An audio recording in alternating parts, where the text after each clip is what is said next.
Estamos de volta neste local democrático, neste local de bate-papo, de conhecimento, e hoje eu vou falar sobre o tema do imaginário popular na Baixa Idade Média, que compreende ali o período do auge do feudalismo.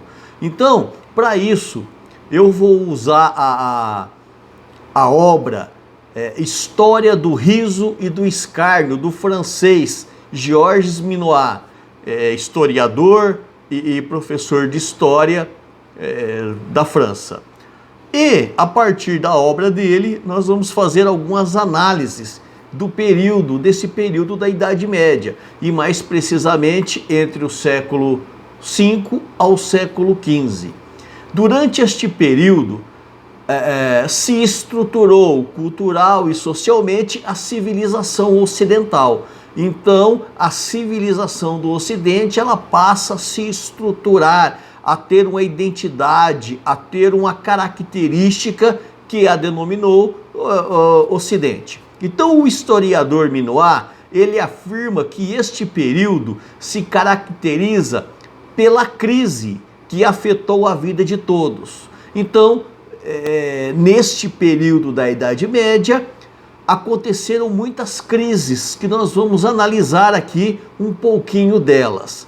Nós tivemos as cruzadas entre o século XI e XII, que foram expedições militares organizadas pela Igreja Católica a fim de retomar Jerusalém das mãos dos muçulmanos. A religião muçulmana neste momento já era uma grande religião, já tinha condições de reivindicar lugares sagrados para si.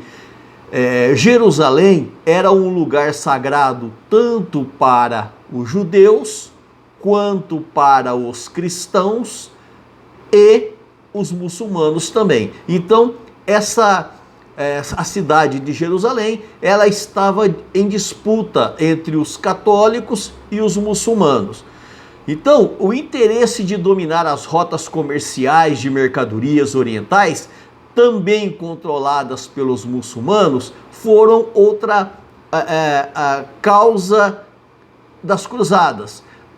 A tentativa de conquistar Jerusalém e retomar as rotas comerciais que eram controladas pelos muçulmanos. Então, as cruzadas, elas foram uma série de expedições, 8 na verdade, à Terra Santa, que aconteceu entre os séculos 10 e 11.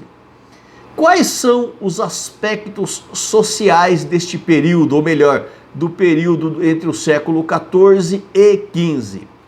Havia uma escassez de alimentos, já que a população ela apresentava um crescimento desde o século XII, o início da Guerra dos 100 Anos, que foi a guerra mais longa, que na verdade durou 116 anos, que essa guerra foi uma disputa pelo trono francês, que ficou vago após a morte de Carlos IV em 1328. Então, com a morte do francês Carlos IV, houve uma guerra porque os ingleses queriam dominar o território francês, queriam controlar o território francês.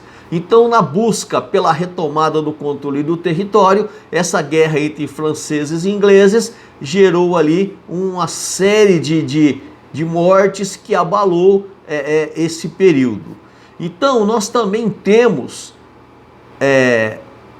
a peste negra, que aconteceu de 1346 a 1352. Gerou uma série de problemas, recessão econômica, tensões sociais, revoltas no campo e na cidade. As cidades estavam começando a receber um maior número de moradores, e essa peste negra ela veio para aumentar o caos, né?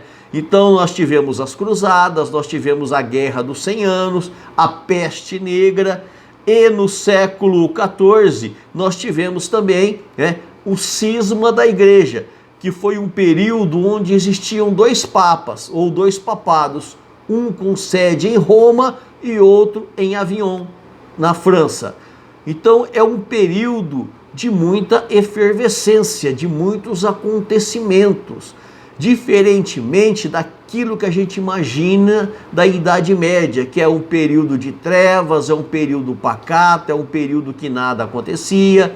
Na verdade, foi também um período de muita efervescência.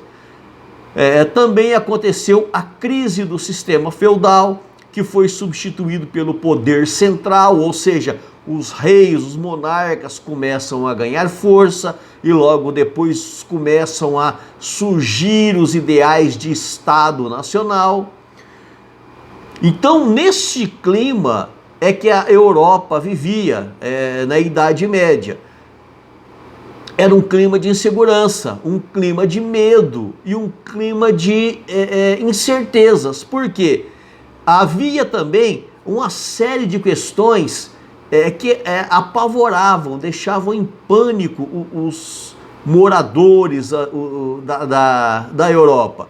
O medo da morte iminente por causa das guerras, por causa das pestes, o medo do inferno, que a Igreja Católica tinha hegemonia sobre isso e controlava muitas vezes através do medo a população, para que eles não se rebelassem contra as ordens papais, para que eles aceitassem os dogmas da igreja sem serem questionadas. Para isso utilizava-se o terror, o medo de ir para o inferno, que era colocado pelas próprias instituições religiosas da época. A vinda do anticristo, então cada fato, cada fenômeno natural, cada guerra e cada peste era anunciada pela igreja como a vinda iminente do anticristo, né? O fim do mundo, a proliferação de heresias e o medo da morte e da condenação eterna. Então, esses acontecimentos, eles amedrontam a humanidade desde a Idade Média, desde a idade entre o século V ao século XV.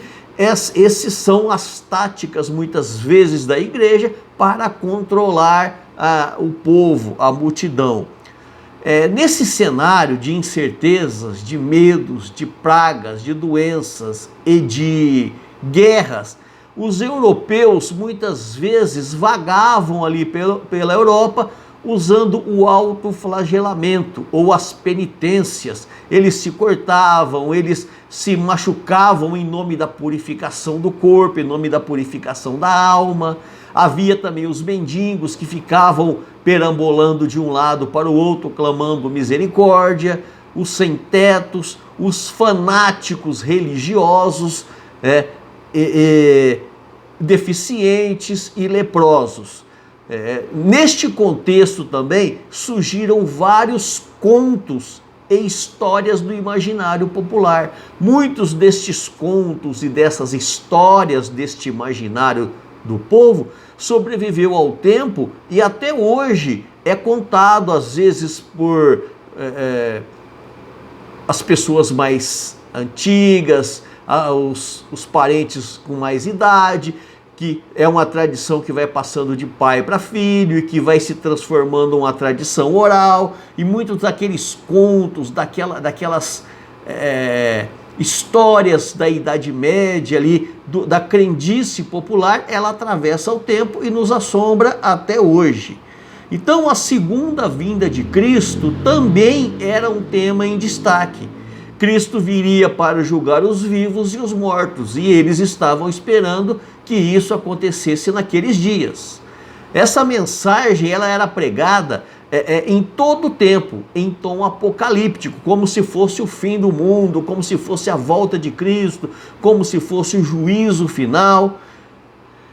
Este período da Idade Média é um período de retrocessos e de avanços, retrocessos com o domínio e com a hegemonia da Igreja Católica, retrocessos com a tática do medo, com a tática da punição eterna, da vingança de Deus, mas também haviam avanços.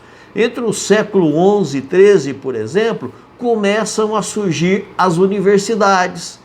começa a acontecer uma forte renovação cultural e econômica no Ocidente. O nascimento dos estados europeus, o renascimento cultural, que é algo importante, que foi a reivindicação dos artistas, dos intelectuais da época, em terem liberdades para criar as suas obras, que essas obras fossem livres dos dogmas, das crendices, enfim, e de todo o terror e do medo que a igreja impunha sobre a classe artística. Tudo deveria ter o título ou o tom religioso, sacro. O próprio artista, o próprio intelectual, ele tinha que estar preso aos conceitos religiosos. Ele não tinha liberdade para publicar as suas obras de uma maneira livre, como na época grega clássica. Então, o Renascimento foi esse movimento de contestação contra a ordem vigente daquele momento.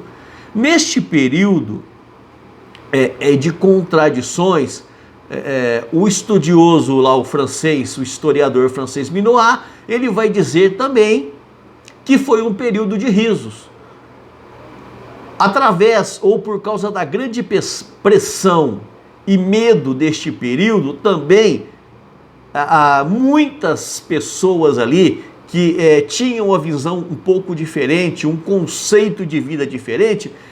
Eles começaram a utilizar a maneira de viver daquele momento para fazer sátiras, para fazer críticas e para provocar o riso.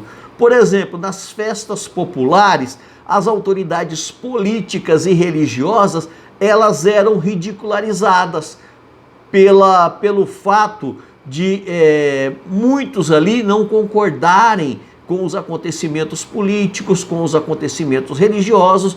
Como forma de contestação, eles utilizavam as festas populares como uma máscara, para que eles pudessem falar certas verdades em tom de brincadeira, em tom de humor. Então, nessas festas aconteciam os risos, quando o Papa era ridicularizado, quando a classe política era ridicularizada. Este é o movimento que começou com a classe artística, com os intelectuais descontentes com aquele período, com a ordem vigente, com a pressão e a opressão tanto da classe política quanto da Igreja Católica.